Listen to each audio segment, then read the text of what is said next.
સુરત ડભોલી સ્થિત ઘનશ્યામ ભગતના ગેરકાયદે બનેલા પતરાના ડોમમાં ગત મોડી રાતે કોઈક કારણસર અચાનક આગ લાગતા અફરાતફરી મચી ગઈ હતી। ઘટનાને પગલે ફાયર બ્રિગેડની ગાડીઓ દોડી આવી આગ પર કાબુ મેળવવા પાણીનો મારો ચલાવ્યો હતો। શહેરના ડભોલી વિસ્તારમાં ઘનશ્યામ ભગતના ડોમમાં પતરાના શેડમાં ગત મોડી રાતે કોઈ કારણસર અચાનક ભીષણ આગ ફાટી નીકળી હતી।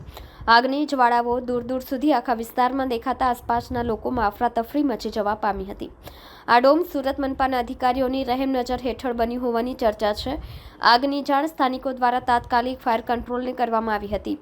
મળતી માહિતી મુજબ ઘટના સ્થળે અલગ અલગ 5 જેટલા ફાયર સ્ટેશનો પૈકી કતારગામ, ડભોલી, મુગલીસરા, અડાજણ, ઘાંચી શેરીના ફાયર કાફલા સહિત ઉચ્ચ ફાયર અધિકારીઓની ટીમને પણ ઘટના સ્થળે દોડાવી હતી। ફાયર વિભાગના જવાનો મોડી રાત સુધી આગને કાબૂમાં લેવાના પ્રયાસ કર્યા હતા।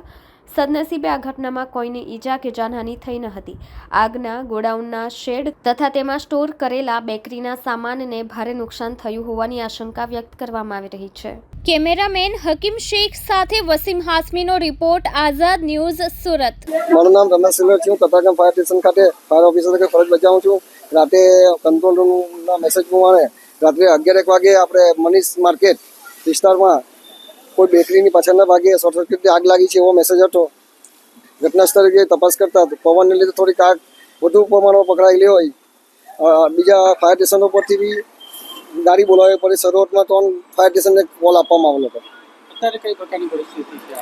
અમને કોલમાં લગભગ 11 વાગે કોલ મળ્યો હતો, પણ અમને 4:30 5 વાગ્યા સુધીમાં કંટ્રોલ કરતા થઈ ગયો હતો અને કોલિંગ કરતા અમને લગભગ 9 સાડા 9 વાગ્યા છે। કેટલી ગાડીઓ આપણી પહોંચી?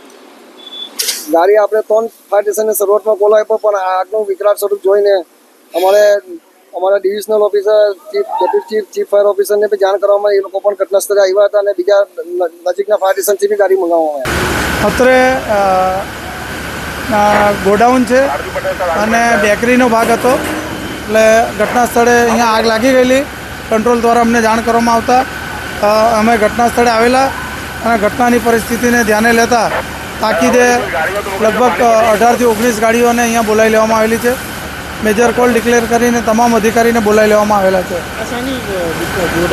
આમાં લે વેચ માટેના પેલા જે સાધનો ગોડાઉન હોય, એમેઝોન ટાઈપના હોય અને બેકરી છે, બેકરીમાં સામાન મૂકવામાં આવેલો છે તે એમાં આગ લાગેલી હતી।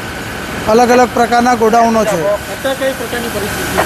હાલમાં સુરતની ફાયરની ટીમો 4 થી આગ બુઝાવવાની ચાલુ છે। ઓલમોસ્ટ આગ કંટ્રોલમાં છે।